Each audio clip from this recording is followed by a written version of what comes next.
some things that you should be paying attention to ensure that you don't end up in similar situations like those. All right. We want to touch a little bit as well on your child. What if your child is addicted to porn? I mean, there's so many things happening. There's still online classes. There's still chances. There's still situations where you have to leave home, go off to work, and they're stuck at home, in many cases, all by themselves. You know, have all kind of unlimited access to the internet and so on. And we don't know some of the things that they are involved in, some of the things that they become exposed to. Yeah. All right? Sharing you a little bit of tips in that regard, things that you should be mindful of as a parent. So let me punch on the button and say good morning to Juanita. Are you there, Juanita? Yes, I am. Thank you so much for having me, Fugitive. All right. Sorry good morning, welcome. that we had you waiting for a little bit. All right. Our humblest apologies. Better late than never.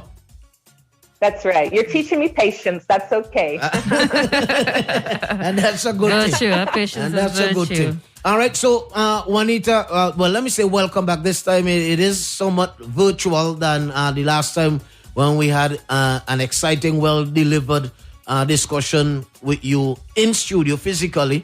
Yes. Due to COVID, I mean, we're unable to do so this time around. Let me introduce you to Crystal, Juanita. Hello. Good morning. Nice to meet you. Likewise. So, Juanita, for persons who might not remember, just give us a brief recap as to who Juanita Headley is and what you're all about.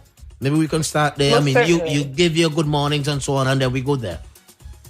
Thank you. Well, as you've said, my name is Juanita Headley. I am from London, England. My parents are Jamaican. I have no ties to St. Vincent and the Grenadines.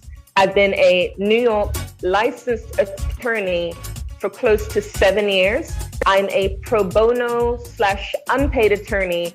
Quite simply, I don't have a visa or a green card. So when I'm in New York, I provide free legal advice to homeless people, immigrants, and ex-convicts. I've been in St. Vincent and the Grenadines from the 20th of August. Flight got canceled September 10th. I'm still here. I'm a public speaker. I travel the world, thus far into 38 countries. I speak on the topics of human trafficking and child abuse prevention. As you said, I am the author of a book called Can You Keep a Secret, which speaks on my own personal story of surviving childhood sexual abuse from the ages of 4 to 10 by my mother's first husband. For me, I believe in educating and empowering people on this very important topic, because as we'll discuss today, the reality is that there is a lot of abuse, incest, trafficking going on right under our noses here in St. Vincent and the Grenadines, but we have no idea that it is happening. Our heads are buried in the sand, or we simply call it promiscuity or prostitution, etc., etc. No, very, very important. We noted with our during our last discussion, right? Because many of us had the mindset that human trafficking involved, like holding people, whether adult or children, against their will and having them, kidnapping them, shipping them off to some other country, and they go and they're basically sexually exploited in some cases for money at the hands of let me put in inverted commas, a pimp. All right. Now we found out during that last discussion that it does not end there. So if you can expand a little bit as to how far reaching is human trafficking. Quite simply, what people need to understand is that human trafficking is nothing like the movie Taken. The reality is that we have individuals who are going to school and college, living at home, maybe foster care, and they are being sexually exploited. We even have cyber sex trafficking. Cyber sex trafficking, it is very well known in the Philippines. In fact, the Philippines is number one for that. And I want to explain cyber sex trafficking. That is where a girl or boy is being sexually abused by their brother, sister, mother, father, or a foreigner or a stranger in front of a webcam for a person overseas, right there, that is trafficking. Despite the fact that the perpetrator is in another country, that is trafficking. And the reason I start with that first is because we're all now online. When everything is virtual, that means cyber sex trafficking is definitely going to be on the increase. We have websites like OnlyFans, where you can actually allow people to subscribe and purchase your photos or videos.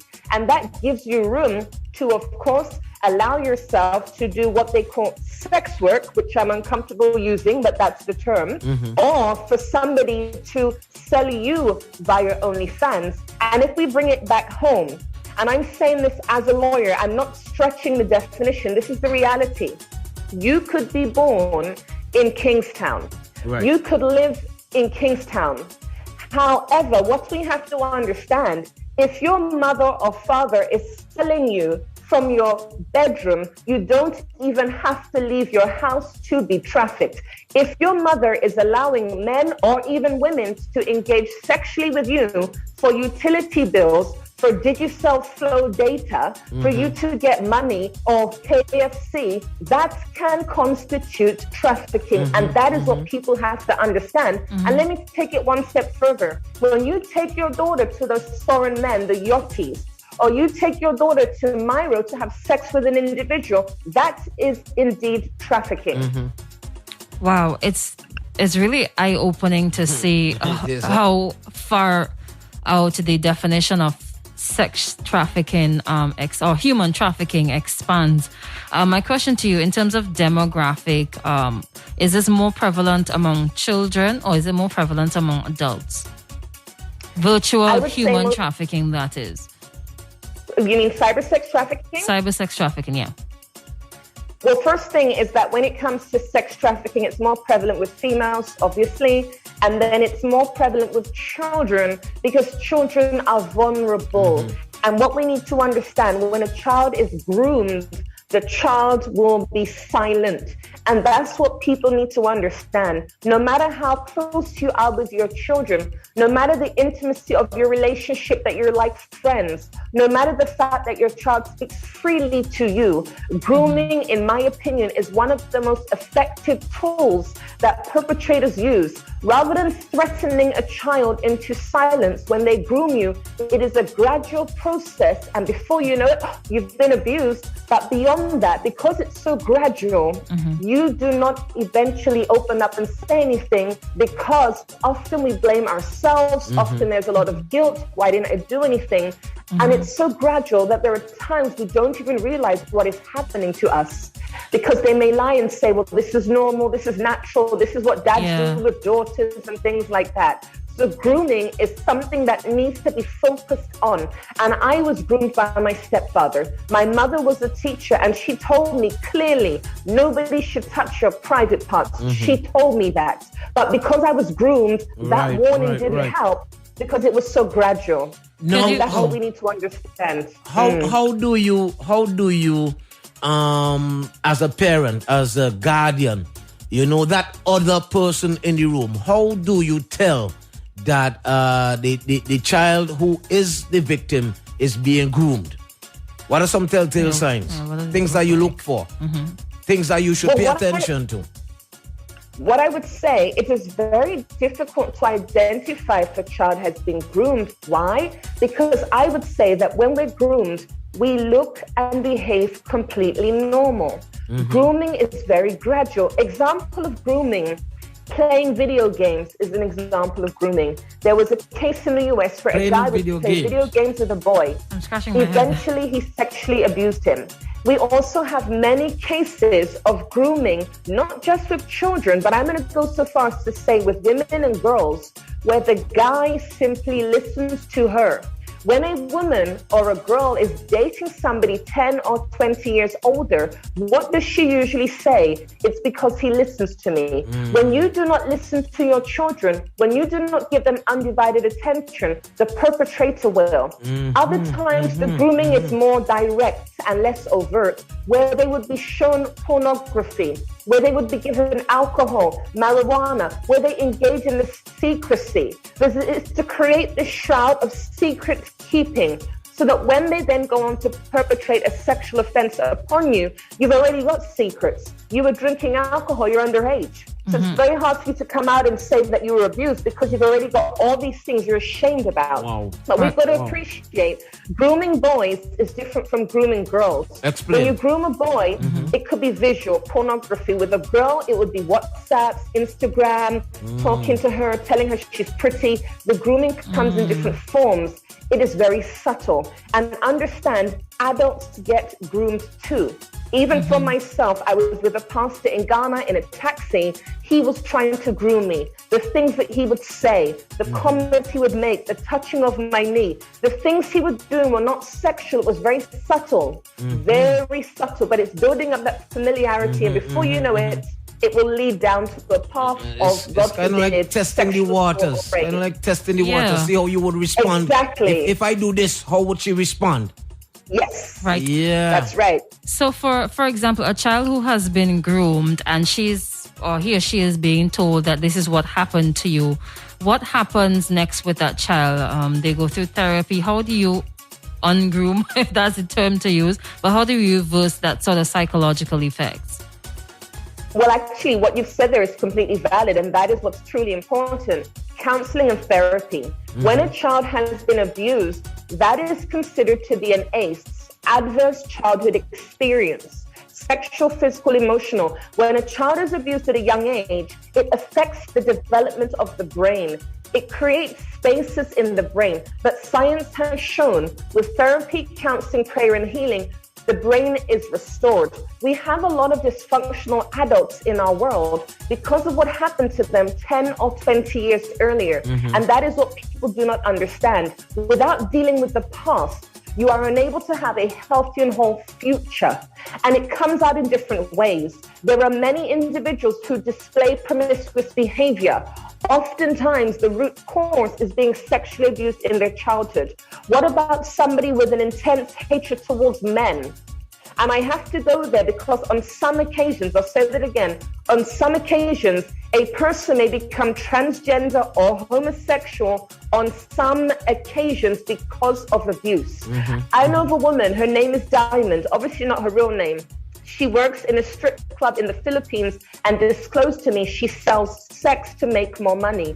She had a daughter. She was in a heterosexual relationship. However, after working, if I can use such a term, I'm uncomfortable calling that, but after working in the strip club, she then decided to go down the avenue of becoming a lesbian. Now, I do not believe that she's a lesbian, but when you are subjected to brutality and rape by disgusting, sick, perverse men, it makes sense you'll be turned off. Not every homosexual was abused, but sometimes. And it is logical because when you have been violated by so many men, it is logical you have a hatred and a disgust and dislike towards men. Sometimes. We don't like to talk about it, but I know from fact there are survivors who have been victimized to the point that they are turned off of people of the opposite sex. And I need to say that. But you know, Juanita, there is the reality, as disturbing as it might be, that these things also occur within our schools, within our churches.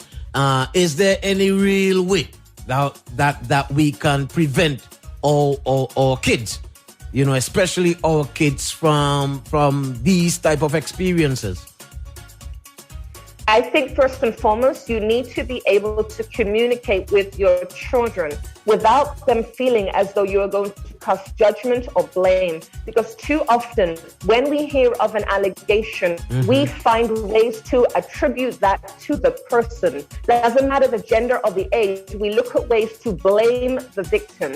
That's where we need to stop. The next thing is we disbelieve, because that is a pillar of society. Let's think about the Anwar Jack case. He was sodomized, raped, and drugged by a spiritual Baptist pastor who may have been a pillar of his community. He may have been respected in his job, but he was engaging in these relationships with people who were not willing. When we think about that, it is quite clear that Anwar Jack is not the first or the last. And as I mentioned about the whole grooming thing, from reading the article, Anwar Jack was groomed. We have to understand that children often have fear.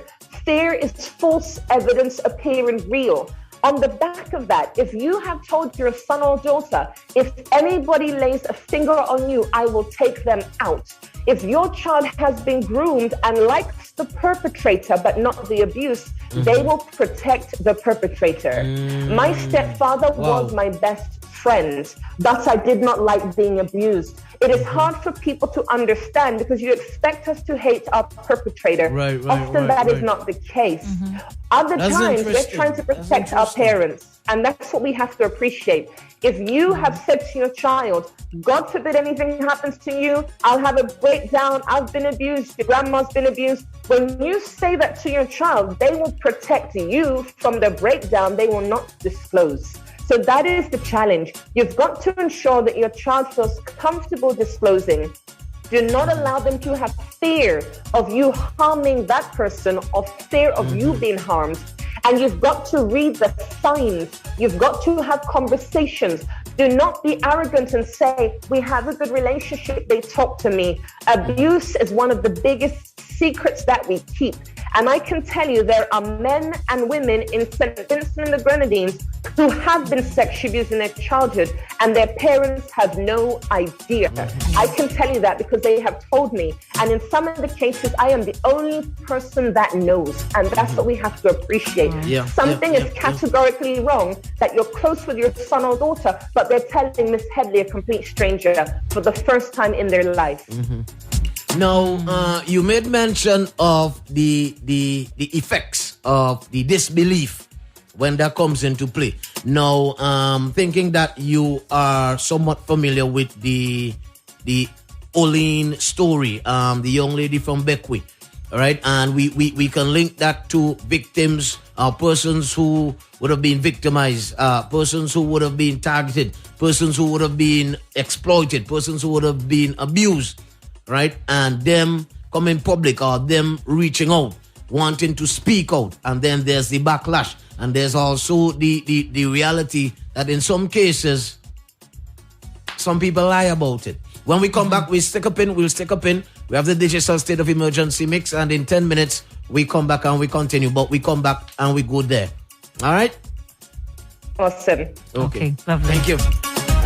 Juanita Headley, attorney at law, freelancer as well, as it relates to legal representation. She is also the author of the book, Can You Keep a Secret? Can you keep a secret? Someone is asking, where can I buy the book? We'll share that information with you when you wrap things in up. just a little bit, all right?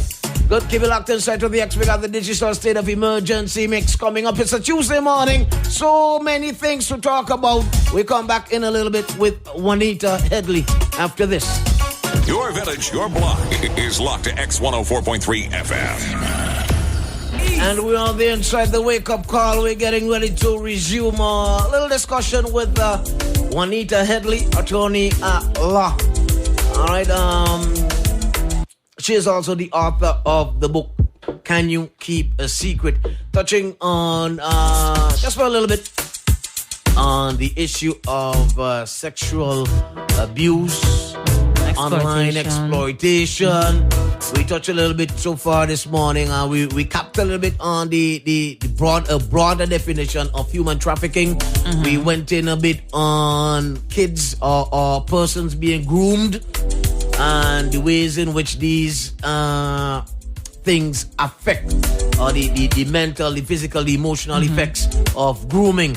Whether it is kids or even adults, whether it is male or female. Now, Juanita, you there?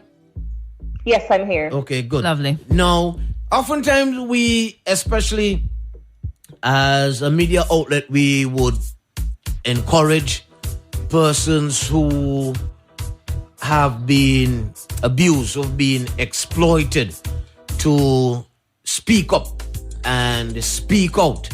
And genuinely, some have came forward and have spoken out.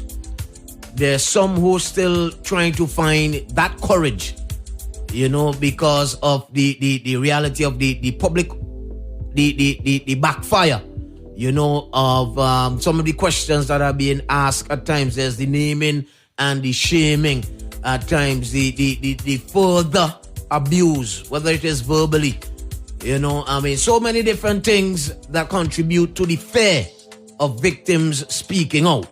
What happens in the case where someone comes public and they give the impression that they are speaking out because they too was a victim, only to find out that it was a made-up story? There's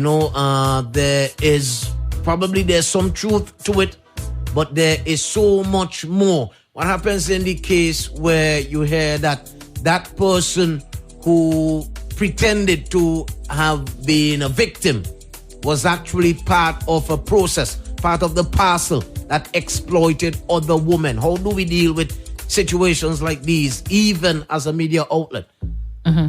As society, what do we do? There's a heavy question there. What I would say is I think it's important that we appreciate that there are three sides to every story. Mm-hmm. His version, her version, and the truth in the middle. Mm.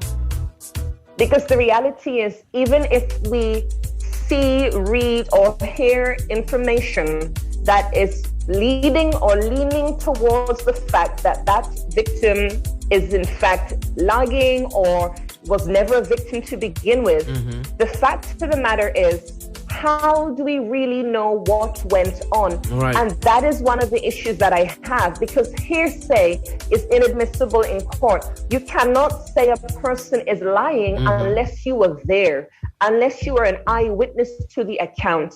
I believe that people sometimes do lie. However, there may be elements of truth that are woven into that person's story. If the person is completely lying, we need to understand the root cause as to what led them to make an allegation that is unfounded. Maybe it is because of an imbalance mentally. Maybe it is for attention. There are so many different reasons. I'm not justifying. I'm saying we need to understand why. Because think about in the US, we have, as I'm sure you would know, many African-American men incarcerated completely innocent. Completely innocent. And what we have to appreciate when we look at the case file and the case documents, sometimes the reason they're incarcerated, it is not the color of their skin. It is because they recollected the evidence in a way that substantiated the fact that they were there when they weren't. I read a book by a phenomenal lawyer in the US. It's a very small book that talks about people being falsely accused in prisons and even facing the death penalty and losing their lives. And what he says there is the reason why they often end up in jail is because, number one, they don't ask for a lawyer. Number two, because they get their facts mixed up. They may say, on Monday, I was at Massey, when in fact it was Wednesday. And so if a person sees a video or hears an account, just because that person mixes up the days or mixes up the information as to where the person was or the location, that does not mean they are lying. A person may be affected to the point where they're getting everything confused and mixed up. They may also be traumatized by the experience. Even for those of us who have not been through an experience, we get our days mixed up. We get our facts mixed up. We say, you said this when you didn't. So how can we truly say it is a complete lie unless we were physically there? That is the thing I really want to point out. Right. Okay. Now, linking back to our most recent social media buzz concerning sexual abuse, rape, and physical abuse as well. Now, a lot of persons were looking at like facial expression, choice of words. Is there like an outward, is there a correct way for a person who's been raped or physically abused to respond or react? Or what are the outward signs of somebody who's been abused in the past? What I would say, when a person has been abused, there may be signs and identifiers they exhibit. However, watching a video, you may not be able to identify those things. So, for example, when we have small children, the behaviors that they demonstrate may be regressive behaviors such as sucking the thumb or wetting the bed. What about if the child is engaging sexually with other children? They are acting out, they're emulating what was done to them. Maybe even things the child says or drawings. When the person is older, teenager and upwards, they may have low self-esteem, insecurity, insomnia, obesity, unintended pregnancy. What about a person who's self-harming, a person who has suicidal ideation, somebody who is promiscuous, somebody who doesn't have sex with anybody, they're completely celibate and they're afraid of sex, somebody who's always fully clothed and covered up, somebody who's always half naked. What about a person, for example, I know of someone personally, and she would dress overdressed. She would wear baggy clothing. She would cut her wrists and overdress, and she would dress more masculine. But she'd been sexually abused by every man in her household and in her family. So when she dresses more masculine, it is not because she's leaning towards a homosexual lifestyle. It is because she's trying to hide and disguise her feminine attire, her feminine body shape and features, etc., etc. But when situations like these, when stories like these are presented to us publicly, is there anything wrong with, like, if you realize that there might be chances or a chance that, like, the story that is being presented is not adding up? Is there any right questions, any wrong questions? Is there anything wrong with even asking a question? The challenge I have, and I appreciate what you're saying, but what we have to appreciate is that innocent people, victims who are legitimate victims of a crime, their stories will not always add up. Their stories may sound fictitious. I'm speaking even from experience. For me, as I may have shared when we last had an interview, I live like Luke chapter 10, which means that I live with strangers. And so when I share my story about traveling the world for 9 years, living with strangers, being driven with strangers and eating with strangers, traveling the world, 10 countries a year, people of the church, because I'm a born-again Christian, I have a strong faith in Jesus, people in the church have told me, your story doesn't add up, your story is shady. My story is the complete truth. I'm not lying. I have so many people who can vouch for my living like a homeless person, so to speak, or a disciple or missionary. People have told me your story doesn't add up. It's the complete truth. In the same way, a person may share personally with you on a video, in a WhatsApp message, it may not add up. That doesn't mean to say that they are lying.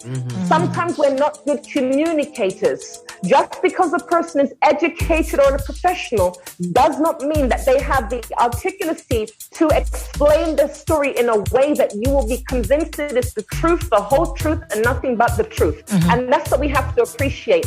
Remember what I said earlier. If a person has been traumatized, for example, if a person has been through something, is being attacked by the public, being shamed, is dealing with all of this embarrassment, humiliation, all of those emotions, blame, regret, what ifs, when they communicate, they may express to you clearly without showing any major emotions or breaking down, but they're going to have a turmoil in their head. There is a lot going on. And so when we sit and judge, we have no right to do that because there are so many victims who are not lying that they're disbelieved because something doesn't add up. No, from a legal perspective, I can sit here and say to you that, how can we say that it is rape when we saw the videos and it looked as though she was enjoying it? She was well into it. She was basically taking charge of the situation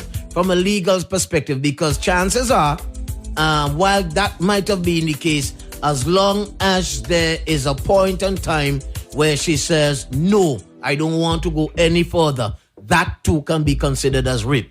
Your response? And I'm so glad you said that, because what I want people to understand, and my listeners maybe don't understand abuse and rape and these things, and I'm going to say it, and I hope people are not going to be narrow-minded and judgmental and ignorant. Let me be clear with you, and I'm speaking about survivors in your country. There are occasions. This was not my story. This is not Miss Headley's story. But there are occasions when a person is abused or raped and they enjoy it. I need to say that. I need to say that does not mean it was not rape or abuse. There is a survivor in your country in her 50s who told me that there was a lot of confusion in her head because at times it was enjoyable. So we need to understand that we are wired as human beings. Therefore, if a person touches you in a certain way, you're going to have a reaction. It is your body reacting. As you said there, rape, the definition of rape, it's the lack of consent. Rape does not require you to not enjoy it. I got to be clear on that one. If somebody does something to you and you've said no, just because you enjoy it doesn't mean consent was given. If you tell a person, I do not want you to tickle me, when they tickle you and you laugh, that is not consent. It is just a reaction. Right. And also we need to think about the fact that we have women in the sex industry, prostitutes. I do not believe prostitution is a job. I believe it is paid rape. These women behave as though they enjoy it. When you talk to them, they did not enjoy it at all. They are intoxicated or strung out on drugs. They do not enjoy it. They are acting. And maybe in the case of a victim of rape who says no and is still raped, is still subjected to that bodily interference, maybe in their mind, if I behave like I'm enjoying it, it will stop sooner. Because sometimes in certain instances, when you respond with tears, you provoke the person to beat you more. When you hold back on those tears, they realize it's not working. So we have to understand it is not that simple. For example, when you step outside and it's windy, your hairs on your arm may stand up on edge because of the chill and the cold. We call it goose pimples or goosebumps.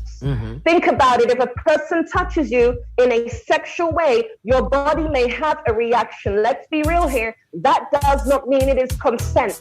You need to understand rape is about the absence of consent, not about you enjoying what is happening to you. And we have to be clear on that one. Good. Clarity. Interesting. Right? And I'm like that we're getting a lot of clarity on these issues. If I could ask you a personal question, I'm pretty sure you would have shared it many times in the past. But for persons who are listening who may not have spoken out about their personal traumas, how did you get over or get to the point where you are now being a victim? For me, I would say that it is a work in progress, that every one of us, we are under construction. And I believe, as it says in the Bible, what the enemy intends for evil, God intends for good. I would say that I am a broken vessel. Every one of us who's had trauma, we are broken vessels, but with Christ I'm made whole. I'll be very transparent and say the therapy I've had, it never works. But in Trinidad, it never worked.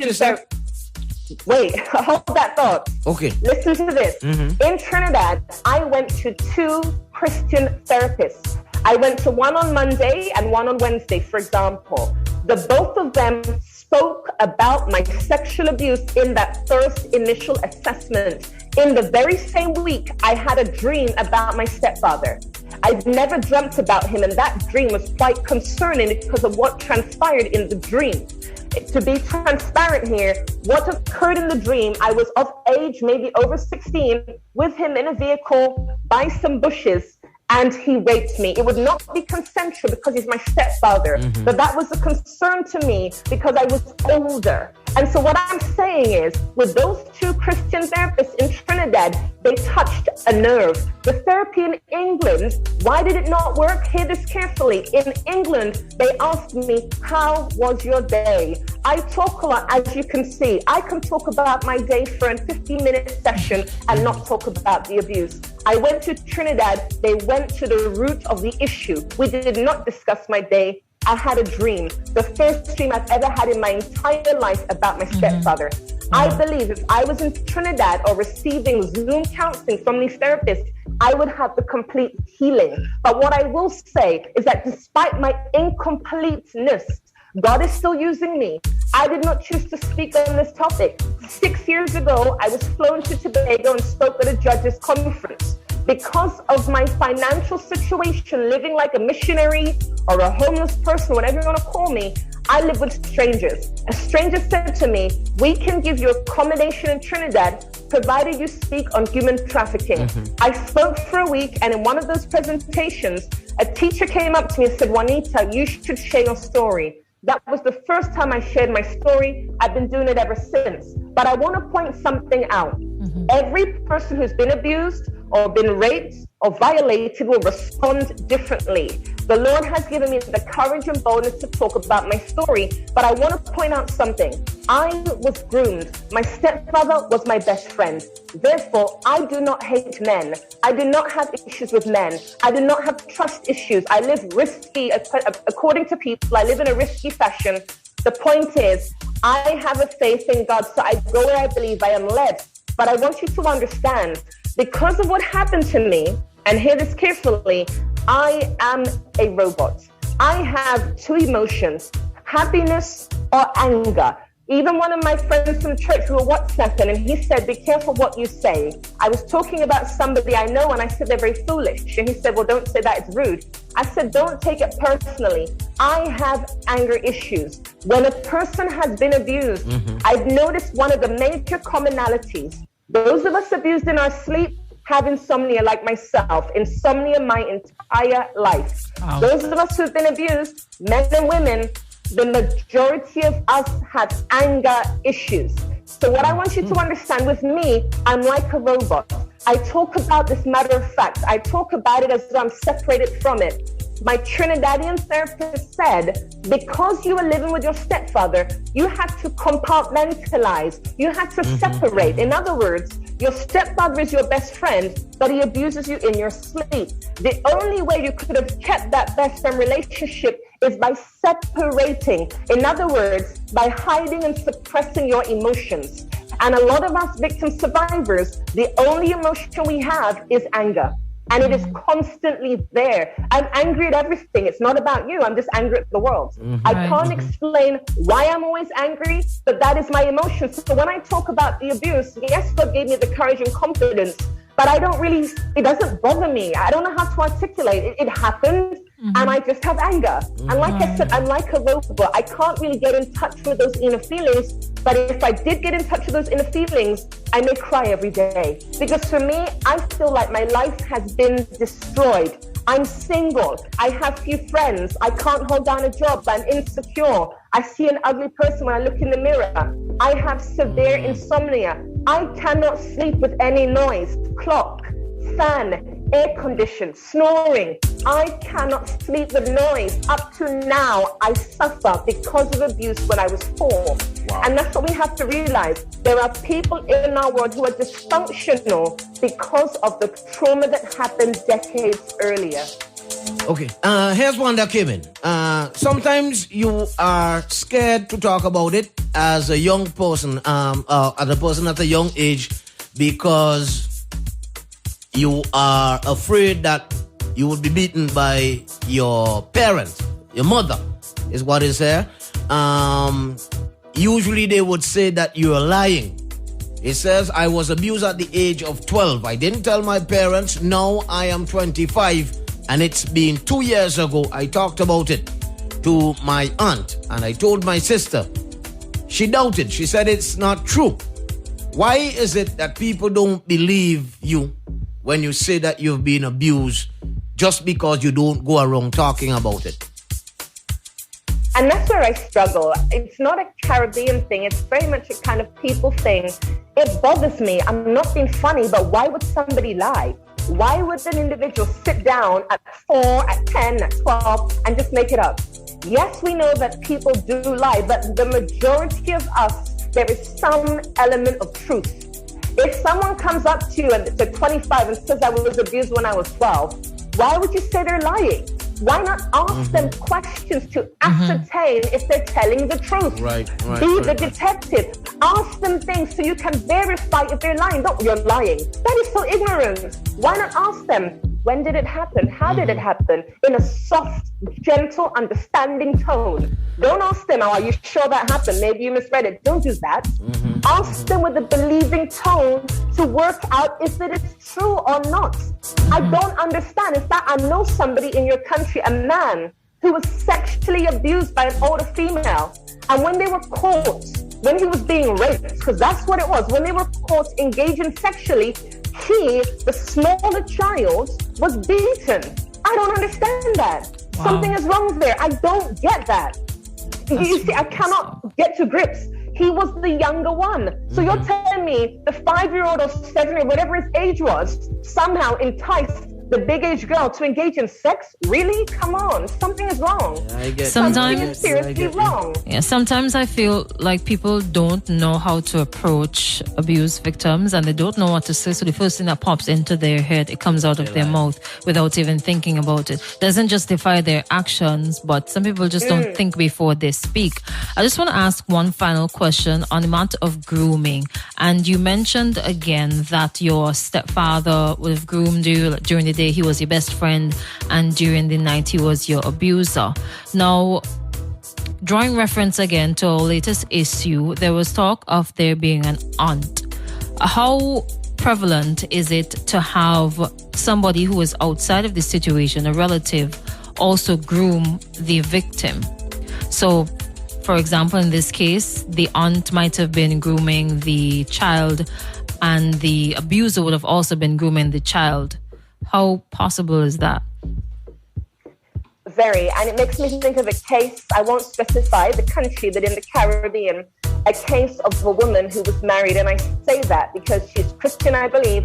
And as Christians, we believe in sex after marriage. She's married. That means she has the facility and access to engage sexually with her husband. Mm-hmm. But instead of doing that, she decides to show her male relative pornography, to teach him the sexual activity he wants her to perform on her.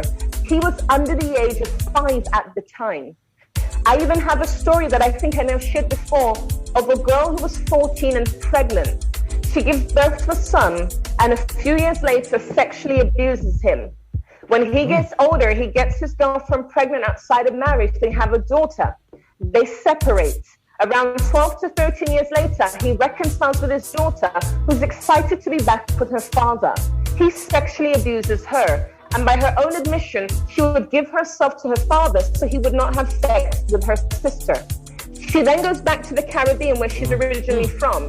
When she goes back to the Caribbean, she spends time with her grandmother. That's that 14-year-old. Her grandmother gets a lamp and inspects her private parts, but the grandmother was in fact sexually aroused. She would then send her granddaughter down the road to Mr. X and tell her to have sex with Mr. X and collect money. That is human trafficking. The girl was so angry at God and her father. Wow.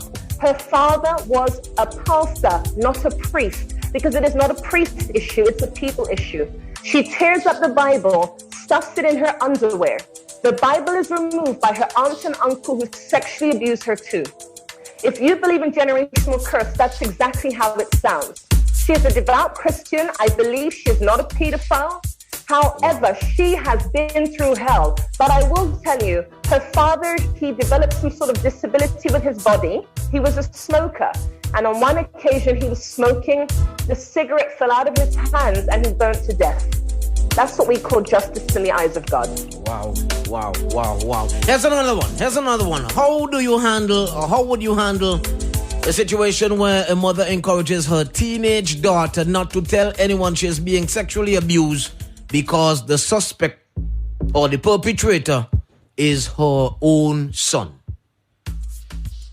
But that's the problem, you see, and I know that happens. I've heard of such cases personally. Mm-hmm. What you're doing is you're saying to your daughter, it's okay for somebody to violate you. And then what will happen most likely, not all the time, but 99% of the time, that daughter is going to end up being in relationships of exploitation, of abuse. Because you're teaching her that it's okay for somebody to take your consent. It's okay. You are grooming her into believing that it is okay for somebody to do something to you you don't enjoy without your consent. That is the issue. Of course, we know that the boy has done something criminal justice needs to be served in the eyes of the law, LAW. But the bigger issue is what your daughter is being taught by your inactions. And what will she do when she has her own child? The very same thing. Because you're teaching her that. Or any other relative that she might have come in contact with. Wow. That's crazy. Yes. The realities. Now, someone is asking, could we have this program re-aired? It is very, very vital information, especially for today's generation. Juanita, there persons have been asking for, where is your book being sold? How do they get a copy of your book? Maybe you could go ahead and share that information as we get ready to wrap up. Certainly. Before I do that, I want to share a story that I may not have mentioned on air before. It's the story about a girl. I don't want to say where to protect her identity, but she's in the Grenadines. Now, this girl is in primary school. She hears my presentation, and after my presentation, she asked me a lot of questions. We have to realize that when somebody is asking questions or when somebody is talking about a certain topic, there is a reason behind that. At the end of those questions, when she was on her way home, she said to her teacher that there was a man offering her $100 to take her virginity. Now, when I heard that, I was only in this island for a day. When I heard that, the question I had in my mind is, why did she not tell her parents? And as you both said today, probably because they are not going to believe her. Now, the thing is, we all know prevention is better than cure, and knowledge is power. But my listeners, are they doing enough to safeguard the children in their worlds? Because the fact of the matter, there is no sense taking justice into your own hands if, God forbid, the child closest to you falls prey to a pedophile. Because when you lose your salvation or end up in jail, the question I have, was it really worth it? The thing is, we know we've got to be proactive and not reactive. The reality is, and I say it time and time again, no matter how close of a relationship you have with your children, nieces, nephews, they are still going to have their secrets. Now, my desire is to ensure that those listening in are not going to have sleepless nights, that they're not going to be filled with fear and paranoia of the what-ifs. Because no matter how small your circle may be, your children are still at risk. And as we've said today, not from strangers. So how can you protect them? Simple. You need to know the signs and identifiers of abuse. You need to recognize inappropriate behaviors in their classmates or an adult. Because there is a classmate in the Grenadines who digitally penetrates her 10-year-old friend. She is 9, digitally penetrating her 10-year-old friend in class. Digital penetration involves the fingers, work it out. You also need to know how to ask the right questions to get honest responses. Like we spoke about earlier today, how do we know the truth? By asking the right kind of questions. And my word of advice, start your questions with a why. Don't say, did you do this? Why did you do this? Exactly. Right. Why did you go there? Don't say, did you go there? They're going to say no. Start your question with a why. You need to know how to relate with them so that those children are comfortable to talk about abuse. We are ashamed. We are embarrassed. It is one of the hardest things to talk about. And of course, you need to get a copy of my book. Can You Keep a Secret? That is currently available for $9.99 on Amazon or 70 EC at Games Book Center by the prison. That's 70 today. 70 EC at Games? Yes. Okay. Don't delay. Get your copy today, guys. 70 EC, 70. And one more thing. The reason it's 70 EC is because 70% of profits goes to charity. You need that book. Get your copy today. All right. Juanita, thank you so much as usual. I mean, for being there, answering our questions, giving clarity to some of the most heavily debated issues that are affecting our communities here and families, households here in St. Vincent and the Grenadines. Absolutely. And before I go, I must give my contact information because I can guarantee that there are survivors listening in, Definitely. men and women, boys and girls. Facebook, Changing Cases, Changing CASES, website, changingcases.org, WhatsApp number 454-1693. 454-1693. You can Google me, Juanita Headley, JUANITA HEADLEY, Changing Cases, CASES, changingcases.org, 454-1693, 454-1693. Tell me your story. Tell me your secret. I can keep a secret. And if you want me to speak on this topic free of charge in St. Vincent and the Grenadines, you need to contact me. I do not charge for what I do.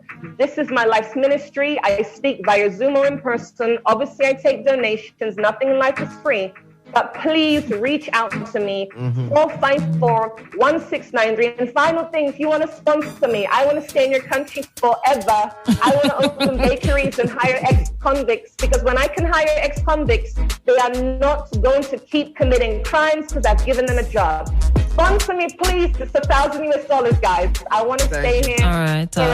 Before you go, 1693. All right. Before you go, though, Juanita, I just want to say thank you for your openness. I feel that you have shared, even as a survivor, a lot of things that many survivors don't even dive into. And I think a lot of our listeners appreciate that this morning. Thank you so much.